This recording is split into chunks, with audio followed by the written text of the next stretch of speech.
Welcome to the Close the Chapter podcast. I am Kristen Boyce, a licensed marriage and family therapist with a private practice, Pathways to Healing Counseling. Through conversations, education, strategies, and shared stories, we will be closing the chapter on all the thoughts, feelings, people, and circumstances that don't serve you anymore and open the door to possibilities and the real you. You won't want to miss an episode, so be sure to subscribe. Welcome to this week's Close the Chapter podcast. Can you believe we had finished out another year? I can't even believe how fast this year went, and we're already at a new year, and it's time to reflect on how this year has been for you. Was it hard? Was it a great year for you? Maybe it was a combination of both hard and a growth year for you. And maybe this is a year that is just a blur. So I want to spend some time today to reflect on this past year and how to make the most out of this new year.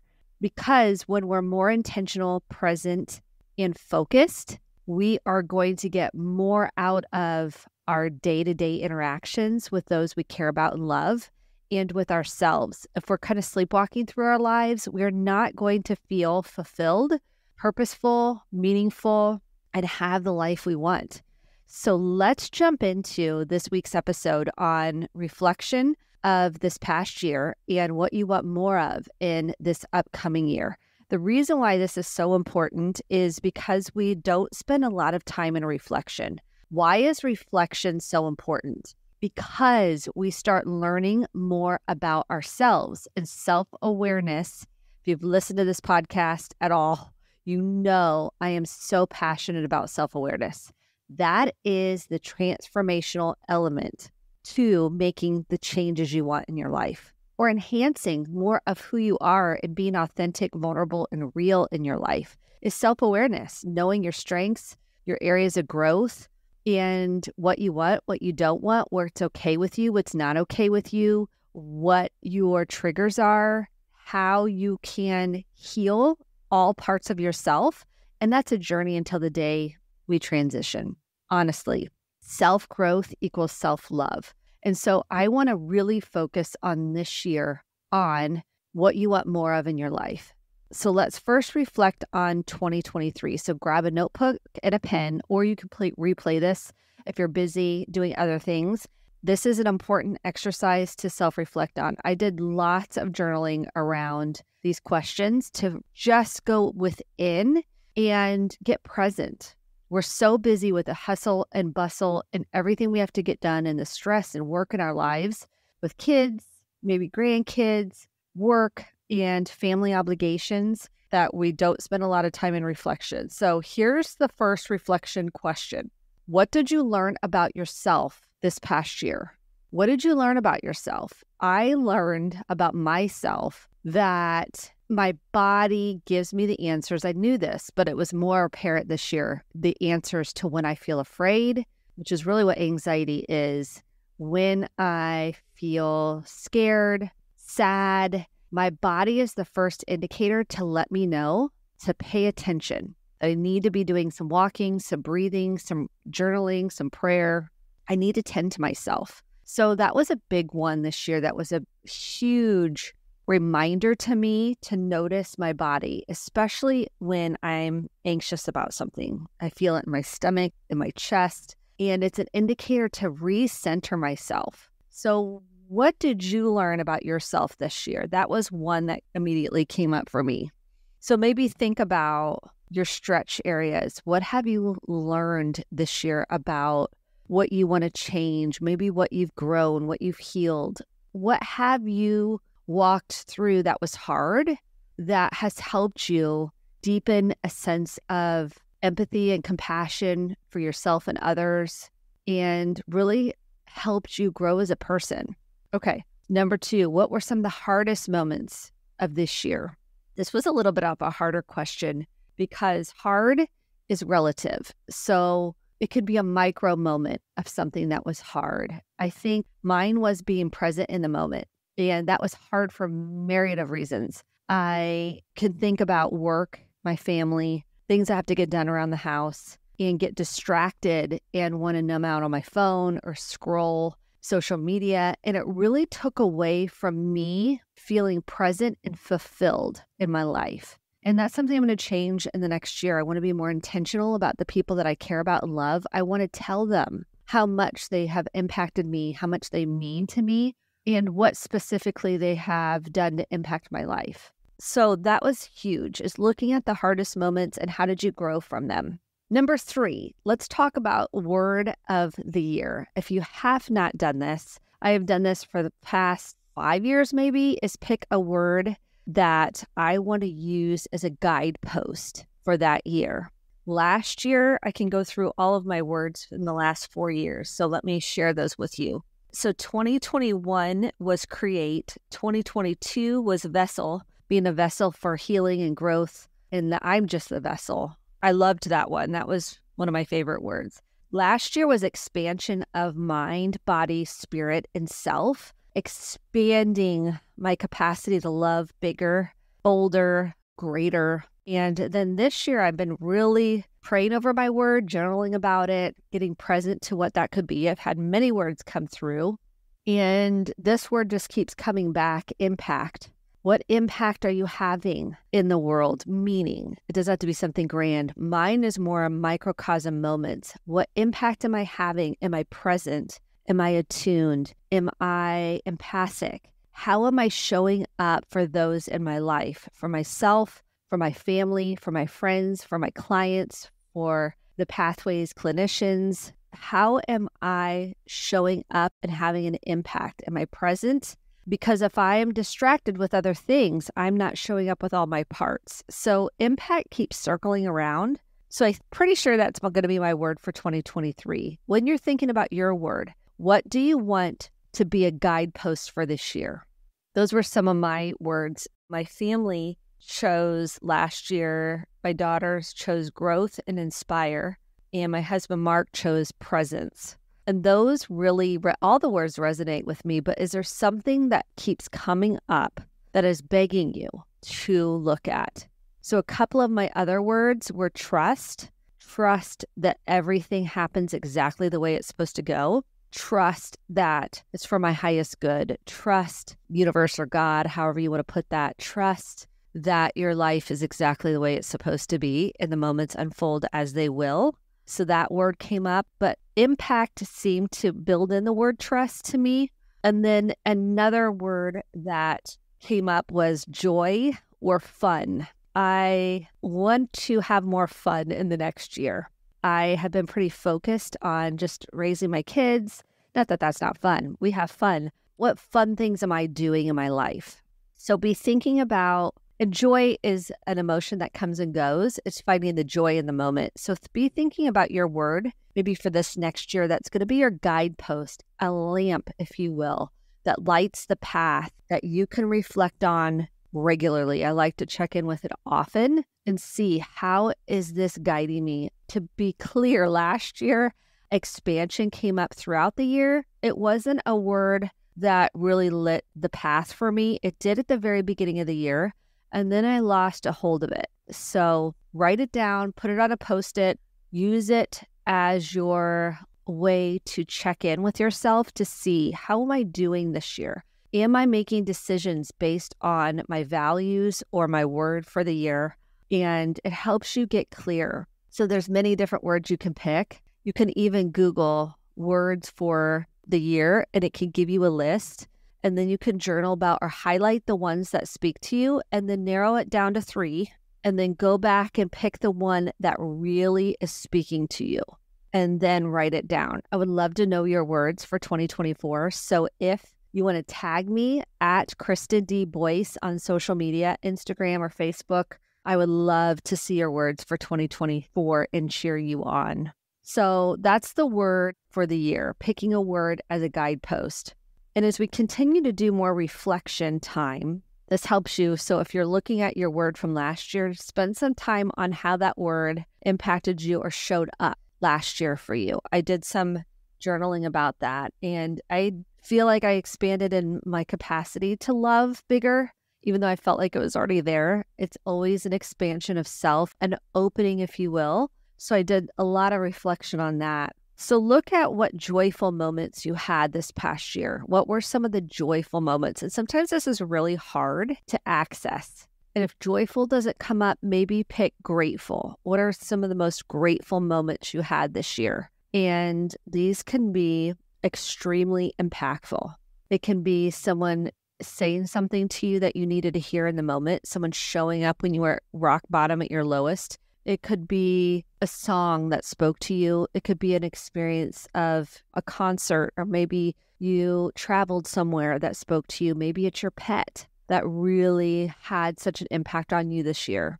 Maybe it's a new relationship or friendship that you developed that you were more vulnerable in. Maybe it's therapy and how much you've grown in therapy as a result of you showing up for yourself and deciding, I am going to break generational cycles. And maybe that's, you're grateful and feel joyful that you're breaking cycles. You're breaking cycles of triangulation, or maybe you're breaking cycles of emotional neglect or anger issues.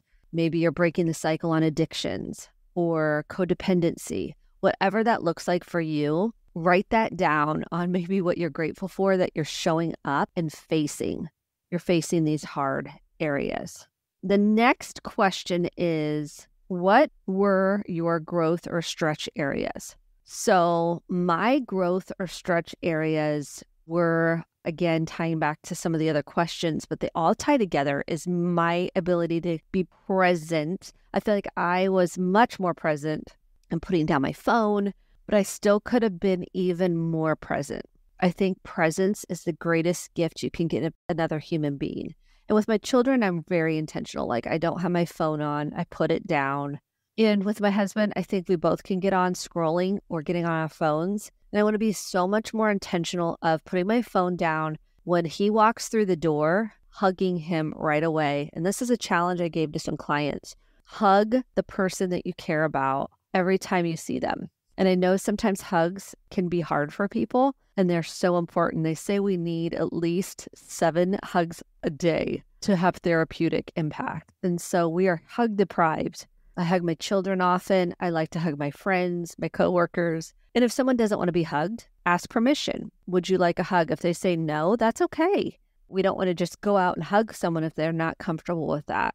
So what do you want? What are your growth and stretch areas? And so again, mine is just continuing to be more present. I would like to write more, scroll less. We should make that a slogan. Write more, scroll less. I want to get off my phone, stop scrolling endlessly, and do something that makes more of an impact. I'm just wasting time scrolling. It is one of the greatest addictions, I think, now is our cell phones. And so I would like to break the cycle of scrolling. Okay. What are your resentments? What are any resentments you need to heal? This is a big one, and one of the ones that blocks people from accessing joy and getting unstuck. So what resentments, which are expectations that are not met, we can build resentment, and they're unhealed emotions that we didn't communicate and we didn't process. So they can look like contempt, which is one of the 4 apocalypse, according to Dr. John Gottman, that kills relationships, is contentment. So what resentments do you need to heal? And I think I've healed a lot of resentments. One in particular with my mother, who really suffered from feeling so not good enough. And it got projected onto my sister and I have forgiven her. I knew that she's had childhood stuff because her father traveled all over the world. And to forgive someone and to recognize that their pain is not something you have to take on, heal, or fix has been a huge journey. So it doesn't mean that we're just completely free of it. It means we're at peace with it. We are more at peace with it. So are there any resentments you need to heal? And what are they? And what will it take to heal the resentments? Do you need to go to therapy?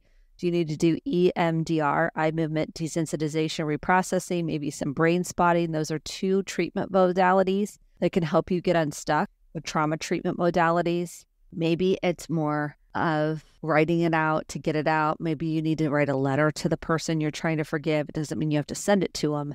What does forgiveness look like? And it's a journey. Forgiveness isn't just flip a switch. It is a journey of attuning and nurturing and tenderly healing the pain that you've had from this person. So tend to your pain in order to heal your resentments. Okay, next question. What values do you want to use as your guidance for this next year? And mine are authenticity, truth, which means telling the truth about how you feel. So it's not people pleasing. It's loving kindness, but we are saying the truth of how you feel. Vulnerability. So authenticity, vulnerability, and truth. And then my word would be impact for the year. So those are my values. You can type in or Google values, pick your top 3, and use those as your guideposts when making decisions for 2024. What boundaries do you need to set? What do you need to say no to? What do you want to say more of yes to, which might be you, it might be exercise, it might be journaling, it might be spending more time with family and friends, it might be more intentional about telling the people that you love them more often. What is it that you want to say yes to, and what is it you want to say no to? And then give yourself permission to say no right away. I've been doing this, and it's hard. But so if you get an invitation to something, for example, and I know I'm just going to be worn out this month. It's a lot with therapy clients. They have so much going on. I have a lot going on.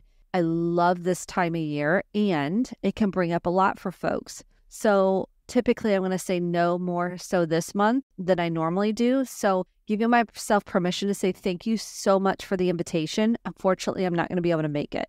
And then I'm not procrastinating or avoiding responding. If you're procrastinating or avoiding doing anything, this is one of the things I'm going to work on in 2024 is no more procrastination or avoidance. So it's giving myself permission to have a boundary, and I don't have to live with feeling guilty because I haven't responded to the invitation. So what boundaries do you need to have more of? Maybe with a family for this next year. Maybe it's a family member. Maybe it's you not taking on as much in this new year. Maybe you're going to scale back what you're doing and refocus and realign with your values. And it might be more time with family, spending more presence with your kids, be more present with your kids. So look at your goals. That's the next thing. What are your goals for 2024? And I wrote out some to kind of give you some ideas, but everybody's goals are different. And I don't look at goals as I have to accomplish these goals, because I don't. They're just reminders of what I want more in my life. That's it. They're just reminders of what do I want more? What do I want less of? The goals just remind me, and they kind of keep me on track of creating the life I want. So some of the goals I have are friendships, continued friendships that are deep, vulnerable, and authentic. And that's going to be my intention, be more intentional with friendships and reaching out. I've been so busy the last several years that it's time to make more room for friendships. Presence with myself, family, and my husband, travel experiences, creating more travel experiences for the family, adding more joy and laughter and fun into my day-to-day life.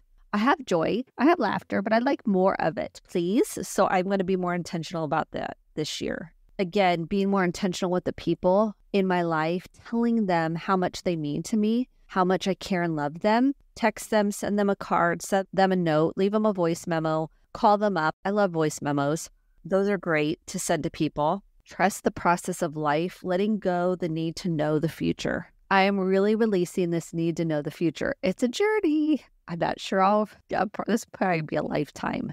Letting go of the outcome, accepting the as is, but not trying to predict what happens next. How many of us are trying to predict what happens next? And it literally tortures us. So instead, I'm going to give it up to God or the universe, however you want to, higher power, not as a puppeteer, as a support system, as a way of saying, I trust that you've got me. And I know I can't prevent pain from happening. It can just know that I'm held in the midst of each moment, and then it will all be okay. Really exercise even more, do more walking in the next year.